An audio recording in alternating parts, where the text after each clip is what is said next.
Right, here we are again on the No Holds Barred Witchcraft podcast. Now, I know that you, the listeners, are listening to this probably a week later, a week after the other one, but we've decided to do this one straight after we've done our other one because we did the half an hour podcast and then went into extra time for the Patreon by about an hour. And we still didn't talk about what we were supposed to be talking about, because it was Dead Man's Party, as in kind of done suppers and working with the dead, that sort of thing. We didn't really talk about the practical side of things. We talked a lot about our take on working with the dead and our experiences, I suppose. And then if you were listening on the Patreon as well, then we probably went off on a massive tangent about working with yourself from past lives and from future lives. But we didn't actually get around to talking about the physical aspects of it, so the actual magical practice and rituals. So this podcast is called Silence, I Kill You, which I've done a really bad impression of the Jeff Dunham puppet. So if you don't know the reference to Silence, I Kill You, it's basically a puppet by this guy called Jeff Dunham. You'll have to YouTube it, because I can't be bothered to explain it now. So the idea of the silence part is because obviously many of you may be aware that we hold dumb suppers. We're a big proponent of people and trying to encourage people to hold their own dumb suppers. We tend to find that in the West, a lot of your everyday people are completely scared of death, are scared of the dead, and I find that the Dumb Supper is one of those rare kind of rituals that is really easy. It's just as soon as you've been to one or you've explained to someone how it works, they can pretty much hold one themselves. They aren't complicated. They're fairly simple. I think they can be worked with very organically. And it's one of those things that if you hold a dumb supper and invite lots of different types of people on lots of different paths, whether it would be different types of religious people, you can get Buddhists, you can get Christians, Jews, atheists, all of these people you can get around a table, and normally they would argue when it comes to magical practice, assuming they even turn up at all. But the dumb supper is one of those rare rituals that I find all of these people can share something. They might not all share and believe the same thing, but it's an open enough ritual that, it's universal, I think. I mean, sharing food with the dead and being silent and memorializing things, you've got obviously 2-minute silence and stuff in the UK where you think about those that died during World War II, World War I. A lot of people also think about people that they may have lost in recent wars, such as Iraq and Afghanistan, that kind of thing. But it's one of those things that is silent. It's a silent ritual. So everything that's going on is just you and your connection with the dead. There's no one else involved. You're not using mediums and psychics where they're telling you a load of spiel and telling you what they see and sense and all that kind of thing. It's very much you in the driver's seat and you opening yourself up. It's one of the reasons why I like it so much. So as you can tell, I like the Dumb Supper. Chris hasn't managed to get a word in edgeways yet. So what I think we should... I'm just going to say, I am here. There. What we should probably talk about is necromantic rites and working with the dead, and take it from a super beginner's perspective, and then maybe get on to some slightly more intermediate level stuff if we've got time. So, am I right in thinking that, like me, the first thing that you tell people to do if they've not experienced working with the dead before is to build some kind of ancestral altar or something like that? Or are you one of those people that say you need to go on a ghost hunt? Like I'd tell anybody to go on a ghost hunt. That sounds really bad, but you know what I mean. Go on one of these haunted happenings, £60, shove you in a room full of 30 people and all listen to your stomach rumbling, shouting out, "Is there anyone there?" or show Shit yourself yourself, and I run out. dare you, or whatever else these paranormal investigation people do nowadays. You know, that's not your way of working, is it? So why don't you talk about the No, and reasons why we normally recommend ancestral altars as the first port of call?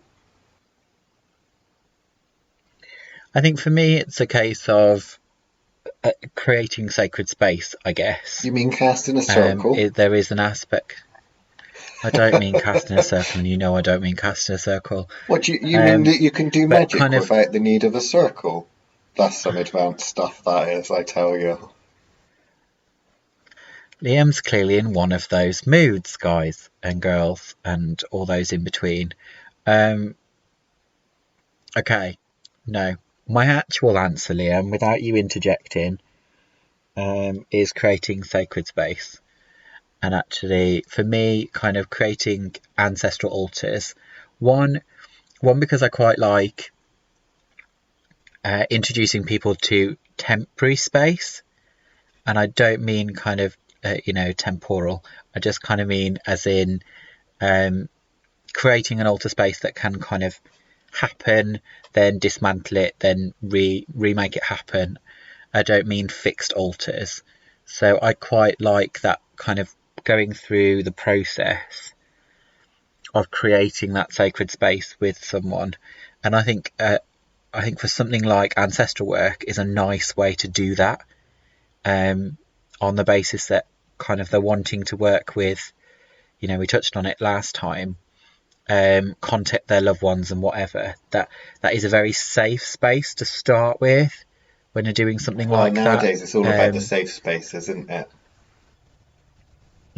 So I kind of get that. I kind of like the idea that that's a good place to start. We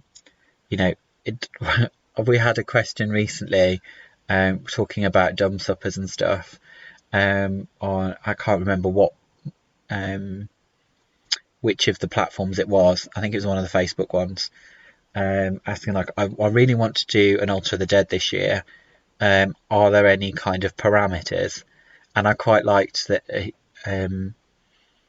she clearly got an idea of what she wanted to do, but wasn't sure if it was the right one to do. So it was kind of like, what would you do? Rather than kind of saying what she was going to do. And then kind of responding, oh, okay, that's kind of what I was planning. I just needed to know whether or not there was a specific table I should use. Or, where people get really bogged down in the individual aspects of it rather than actually what they're trying to do.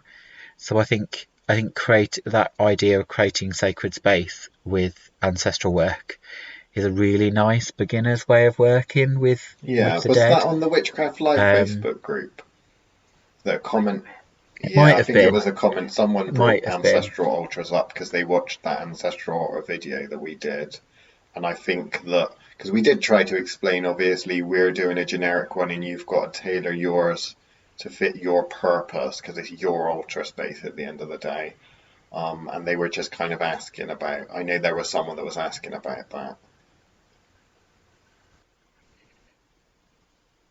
So yeah, I think it's a really nice place, and it's a safe place. It's not digging up grandma's skull and talking to her directly. It's more about kind of creating a working space that allows you to kind of tap in when you need to tap in. I think a lot of people get too bogged down with that altars should somehow be permanent. Well, they're focal points at the end of the way. At the end of the day, they're working spaces and portals. I've got to say portal, not porthole, because my accent always sounds like I'm saying a portal. So that's because you're a pirate. I mean, I think with altar spaces, the reason I like to recommend them is because I think unless you are particularly sensitive and unless you've built up a sensitivity, in which case normally they're already coming to us saying, well, I'm seeing this, I'm seeing that, I'm hearing this, I'm hearing that. The people which don't hear and see things yet, and I will say yet, tend to want to kind of dabble in it.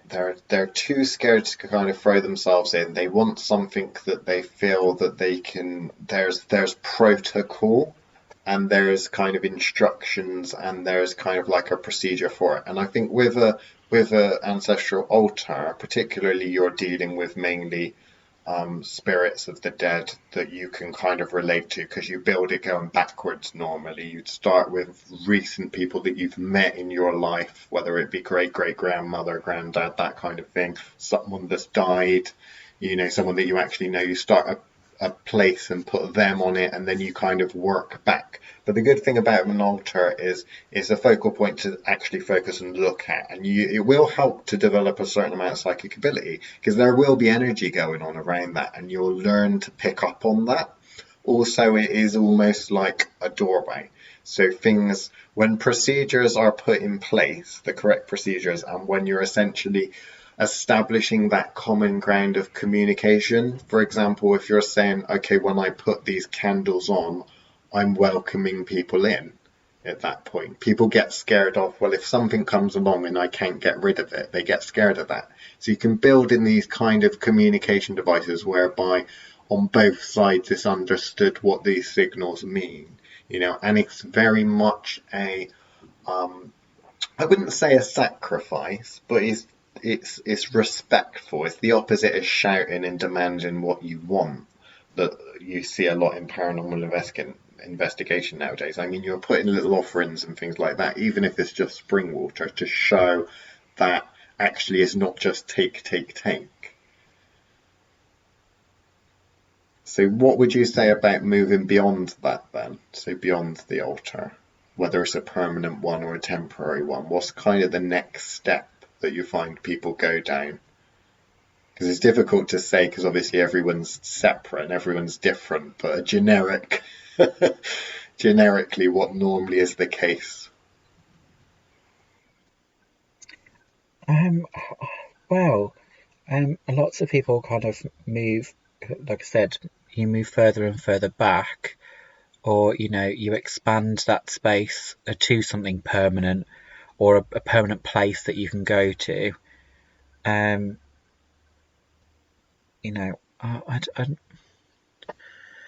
Sorry, I'm still thinking about dumb suppers. I've still got that kind of going around in my head. Yeah, I mean, dumb suppers are a pretty sacred thing, and if you get a bunch of practitioners together, you can have some very, very, very amazing experiences with a dumb supper. But at the same time, it is still quite a fairly simplistic ritual. But I think that's why I like it so much, is just the fact that actually it's almost a ritual that doesn't require a practitioner. Yeah. It's one of those kind of, it's kind of the I don't really want to use the word safe, but you know what I mean? Like, it's so friendly arrangement. And I think that's probably why I think it works so well, is kind of forcing someone to take that time out. They're so used to, meals to us in kind of the 21st century are just kind of an almost inconvenience necessity, sustenance, so like actually forcing someone to sit and not only eat backwards, but in total silence. You mean eat the courses backwards, not actually... The course is backwards. So yeah. The starter would be last and the dessert would be first. No. I'm hoping no one thought I was going to say we're going to, your food is given as suppository. Well, you never know. There might be some herbalists and aromatherapists that like to do those, little capsules that dissolve and stick it up there. Maybe that's what they're thinking about. Who knows? I just like to clarify, And then, and I think that kind of forcing of adding something ritual to something so kind of mundane, I think is why mundane people get such amazing responses from it, is that it's so alien to them that it forces them into a state that allows them to receive things that they aren't used to receiving. Like that we've had people at them before that are kind of like, I'm not very good with meditation, yet they really work well with that, because there's still a structure to it, and there's still a working frame for them to actually get through the process. So I don't know. I kind of just wanted to kind of say a bit more about that. I know when it comes to dumb suppers and that, if you're interested in dumb suppers, you can look them up. We're trying to work on a dumb supper ritual box with little booklets and things that come with it to help people hold their own. But I mean, do the research. We've got a YouTube video about dumb suppers on the Thoth TV YouTube channel. You can always join the Witchcraft Live Facebook group, I think, if you're on Facebook, because there's details about them in there as well. We hold one every year. So what I do tend to find is that working with the dead has a certain amount of stigma.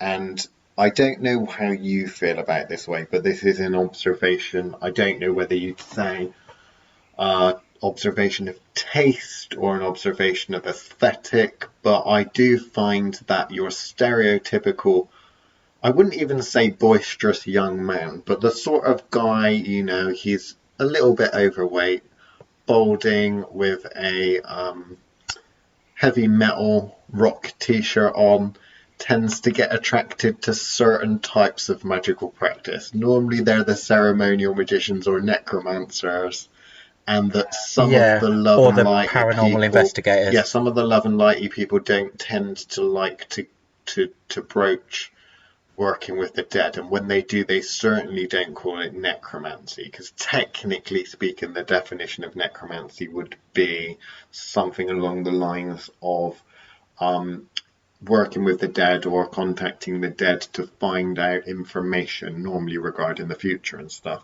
So a form of divination. But in terms of, certainly in the occult community and some of the magical communities, there seems to be, when it surrounds working with the dead, this kind of one-upmanship where they have to one-up you. So it's a case of, well, if one person's got an ancestral, the next person needs to have actual human remains and an actual skull and stuff. And the other person needs to put offerings of blood. And then the other person will come in, the third or fourth person will come in and say, well, I practice physical necromancy and that's where the real power is and all that. It's kind of like I hate to be crass, but is it not a bit like a dick measuring contest? It feels a bit like that sometimes, and I'm wondering whether it's just me that thinks, like, is that really necessary? I mean, I know we get told off for saying that tools in general are things that you should be looking to give up and really doing as much of the work yourself. So when I think of someone coming to me, I'd think, well, okay, if we need to get you to start doing rituals and stuff like that, which helps you build up the ability to sense and see and interact with the other world and other things, then that's fine. But eventually we need to be building on your ability to just be able to do that. You shouldn't need your tools. You shouldn't need your circle. You shouldn't need your staff, You shouldn't need this, you shouldn't need that. And I find that, I wonder whether it's because people fall in love with the tools too much, or whether people just try to look back at the ancients and ancient cultures and think, well, I need to recreate exactly what they're doing. I know there's a middle ground of people will try to work a ritual that their ancestors would be proud of and would be able to understand. So if you're working with some Anglo-Saxons or something, then you might try and do something a bit more Anglo-Saxon. You're not going to do some Egyptian thing, But I'm wondering if there's a bit too much of the kind of trying to go to the extremes. I mean, what are your thoughts on that? A lot of it, and that's because a lot of these kind of people are also the people that use phrases like traditional witchcraft and whatever. Oh, well, we know a couple of those, but we like those people. It comes down to I think it comes down to the fact that it's about authenticity, isn't it? There's a focus on being as authentic as possible, whereas. And therefore, needs to be a replica of this or a handmade that. in the style of what they would have done, that kind of thing, and being as accurate about it as, I'm using inverted commas, as possible. So, reliant on archaeological sources, and all that kind of feel, when actually, surely, the whole point of it is that it's spirit work. It's, working with a particular type of energy field, energy stream, whatever you want to call it. Current. In that kind of, that current of death, beyond the Saturnine kind of thing, that people really are trying to tap into. And I don't think, having a huge macabre full of skulls is going to make you any better at it. However, like you say, that kind of metaphorical dick waving seems to happen a lot more in that, and I think it's because they've kind of got used to the fact that kind of gothy kind of half dead look, that kind of vampire worship kind of situation gets all tied up in that. And necromancy is that kind, from comic books and things like that, focuses on kind of zombies, or kind of mummies and all that kind of stuff. But I mean, in the kind of, not in the Egyptian method, but in the kind of spooky Halloween-esque kind of way. They're so attached to that kind of aesthetic that, I'm dark, therefore I must do X, Y, and Z. I want to be on the, this kind of light and dark paradigm, dichotomy, whatever you want to call it, of, this is darker than that, and I use this, and it's more authentic because, I use spit and urine and all that kind of crap that goes on. Again, are they just tropes that are kind of focusing on, a storytelling exercise rather than necessarily a magical one? Or is it just a case of, that's what they feel is necessary? Is it a complete misunderstanding of the process? Like, I don't know. To me, I'm kind of comparing it with the kind of people that require psychoactive drugs in order to walk the hedge, or ride the hedge. Like, it's all kind of that. Is that necessary? Is it just what they used to doing? Is it actually an attempt at authenticity of what was originally done? Or is that actually an attempt of kind of, is that actually self-discovery? I'm never entirely convinced, because there are lots of really good practitioners that do all of this stuff, and I've never felt any of it necessary in my own practice. I know we've both said, like, we're not particularly interested in necromancy. Super witch, aren't you? Well, yeah, we're going to get called a super witch now. But, there is that part of kind of, I'm all for people doing things because they like doing it that way. But again, it comes down to what we were saying, I know probably in the Patreon part last time, is efficiency. I don't see that as the most efficient way for me to get there, so I don't use it. If that's the most efficient way for somebody else to do it, then fine. Like, that's their method, that's their process. But is it necessary? I completely agree. Unfortunately, that's the problem, because we do tend to agree. We should probably get someone on here at some point that doesn't agree with us, but we try to have little spats, but we tend not to fall out and disagree on things too much, which is a bit of a shame, really. But yeah, I would say that it's all of the above. I mean, some people do that kind of work or utilize the sort of rituals because they don't know any other way of doing it. Some people do know a different way of doing it, but just really enjoy that practice. And others are learning and are using that as a vehicle to become stronger. So an example that I'd use probably is the fact that Some people won't like using human remains, other people do. The Catholic Church, of course, uses remains, relics, that kind of thing. We use a human skull. That's often seen as quite traditional witchcrafty. Some of the more W word, we'll just say that, don't like that kind of thing, and the new agey kind of people don't like that kind of thing. I can say that I will use it if I feel that it's required.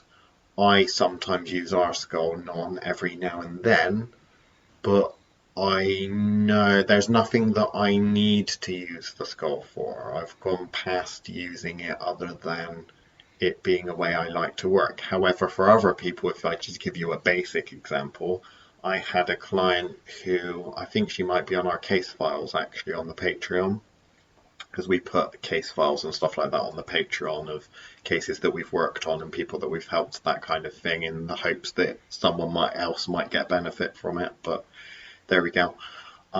She said that she wasn't a psychic. She claimed that she don't see or sense things, although she can tell when there's a dead body in the vicinity. And she also feels things. So she says she's not a psychic, she doesn't feel anything, but exactly, there's always that. Not a psychic, so but. I said, right, okay, I want you to try something. So I thought I'd utilise a tool at this point. So I had our human skull, put her in a box, didn't tell the lady, and I gave her the box, and I just said, just put your hand on this box, and I want you to pull something through. I want you to feel something through.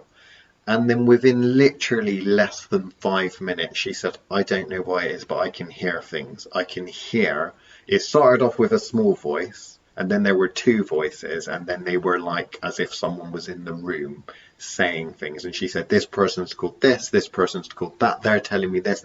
They're telling me that you did such and such the other day, and that they're not happy about this. And I was like, oh my God. I said, do you know what's in that box? And she said, I don't know what it is, but whatever it is, it feels like there's 2 people in there. And I opened the box up, and obviously it was our skull. And then I got her to hold the skull, and I kind of explained, look, this is essentially, it's almost like I like to think of skulls as vacuum cleaners. They're quite good at sucking things into them, particularly when it comes to human spirits and stuff like that. So that's why often they are used as focal points. But I mean, that's a tool. We could have got her to the stage where she was able to contact and communicate with spirits in other ways and with other tools, and not even using tools at all necessarily. But I had that skull. I knew that if I'd given her that and taught her how to use it, she'd only take a little nudge to start being able to use that. Of course, now we're at the stage where I have to say, no, every time you want to deal with this, you're not going to be using the skull. You're going to be doing it just yourself. You won't be using a tool now. And that's, I think, the stage where people don't like. They master a tool and they get success, but they don't want to give it up. And you could argue that, why would they? I mean, they've got the tool. There's no need. If you've got the tarot cards, you might as well use the tarot cards. Why would you want to give it up? But I think it's because, perhaps from our backgrounds and dealing with some of the stuff we've dealt with before, we try to make practitioners stronger and stronger and stronger, and the way to do that is literally it's about progression. Yeah, exactly. What's the point? Like, to me, like, it's, well, I'm good at running, but I just want to run at this speed. Like, that's fine, but the whole idea of it, the reason it's called a craft is because you're supposed to get better and better at it, not get to a level of mastery as far as normal people are at, and then go, well, that's enough now, I'm going to try a different craft. If that's the way you want to work, that's fine. But surely the idea should always be, there's always a next level. Yeah. There's always a next level. After that one, I'm going to do this. And then I really like that at the moment. I'm going to push that, and I'm going to push that. Like, I guess it's different, it's whatever people are comfortable with. But, anyway, we're at that time again. So we will probably go over and we'll talk a little bit about innovation and innovating. Yeah, and I think I've got to talk about blood. And we'll talk about physical necromancy as well on the Patreon. So we'll have to say goodbye to our pre-Watershed listeners until another week comes.